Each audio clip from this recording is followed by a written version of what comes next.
আসসালামু আলাইকুম। দর্শক, নিশ্চয়ই আপনারা ইতিমধ্যে জেনেছেন যে পর্তুগালে যেই সহজে কাগজ পাওয়ার যে বিধি ছিল বা ব্যবস্থা ছিল, অর্থাৎ যেকোনোভাবেই ইউরোপের মাটিতে এসে পর্তুগালে পৌঁছাতে পারলে আপনি কাজের ভিসা পেতেন, ওয়ার্ক পারমিট পেতেন এবং তারপরে আপনি পার্মানেন্ট সেখানে কাগজ পাওয়া, তারপর ধাপে ধাপে পাসপোর্ট পাওয়া, সেই কাজগুলো হতো। সেটি এখন বন্ধ হয়ে গেল।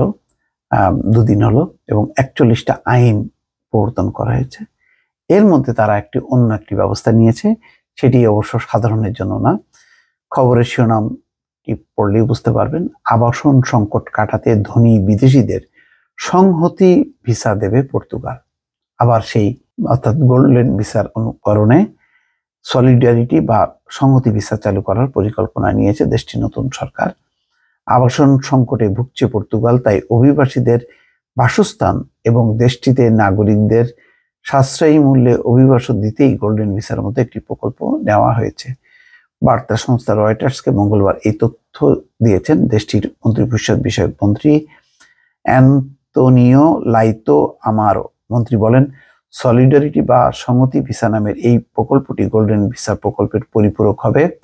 গোল্ডেন ভিসা প্রকল্পের আওতায় 2012 সাল থেকে অ-ইউরোপীয় ধনী নাগরিকদের বিনিয়োগের মধ্য দিয়ে পর্তুগালে বসবাসের অনুমতি দেওয়া হচ্ছে।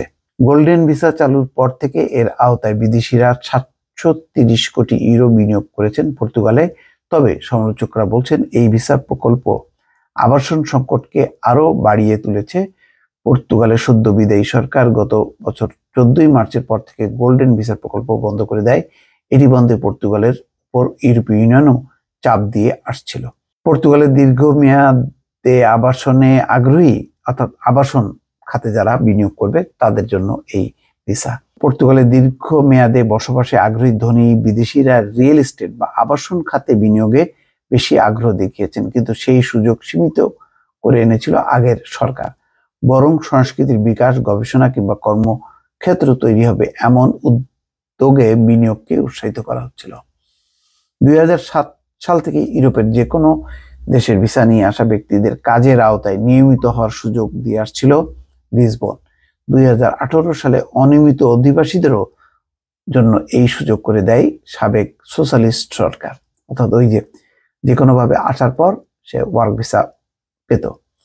দীর্ঘদিন ধরে চলে আসা এই প্রক্রিয়ার অবসান ঘটিয়েছে মাস দুয়েক আগে ক্ষমতায় আসা মধ্য ডানপন্থী সরকার। নতুন নীতির আওতায় পর্তুগালে অনিয়মিতভাবে আসা বিদেশিদের নিয়মিত হওয়ার পথ বন্ধ হয়ে গেছে। অর্থাৎ কোনোভাবে ইউরোপে ঢুকলেন, পর্তুগালে পাড়ি জমালেন আর ওয়ার্ক ভিসা পাবেন, আর তারপরে আস্তে আস্তে স্থায়ী হওয়ার এই সুযোগটি বন্ধ। এই নীতি ঘোষণার পরদিন টেলিফোনে বার্তা সংস্থা রয়টার্সকে দেওয়া সাক্ষাৎকারে মন্ত্রিপরিষদ সচিব মন্ত্রী লেইতো বলেন, আমরা প্রচলিত প্রকল্পটি পরিবর্তন করিনি, তবে আমরা 2 ধরনের সংহতি ভিসা তৈরি করেছি। তিনি বলেন, নতুন পরিকল্পনা অনুযায়ী আগ্রহী ধনী বিদেশিদের সাশ্রয়ী মূল্যের বাড়িতে বিনিয়োগে উৎসাহিত করা হবে, যাতে পর্তুগিজ নাগরিকরা সুলভ মূল্যে বাড়ি কিনতে বা ভাড়া নিতে পারেন। এছাড়া অভিবাসীদের জন্য বাসস্থান তৈরি এবং ইমিগ্রেশন প্রকল্পে অর্থায়নের সুযোগ দেওয়া হবে। পর্তুগালে বসবাসরত অভিবাসীদের সংখ্যা অন্তত 8 লাখ। সংখ্যাটি 1 দশক আগের তুলনায় প্রায় দ্বিগুণ। দেশটির অর্থনীতিতে গুরুত্বপূর্ণ অবদান রাখছে এসব অভিবাসীরা, কিন্তু মাইগ্রেশন অবজারভেটরি বলছে অভিবাসীদের চাকরির নিশ্চয়তা নেই এবং মজুরিও পাচ্ছেন কম।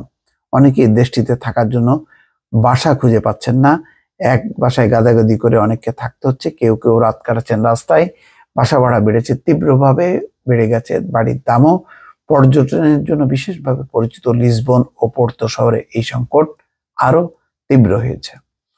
গোল্ডেন ভিসা পেতে আগ্রহী বিদেশি নাগরিককে বিনিয়োগের ধরনের উপর নির্ভর করে 2.5 থেকে 5 লাখ ইউরো বিনিয়োগ করতে হতো।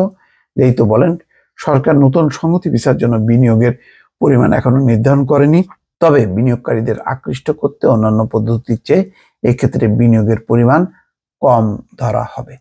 দেখা যাক, এখন এটা একটা নতুন খাত, কিন্তু যারা সাধারণ তাদের জন্য একটা নিঃসন্দেহে দুঃসংবাদ। দর্শক, ভালো থাকবেন। আল্লাহ হাফেজ।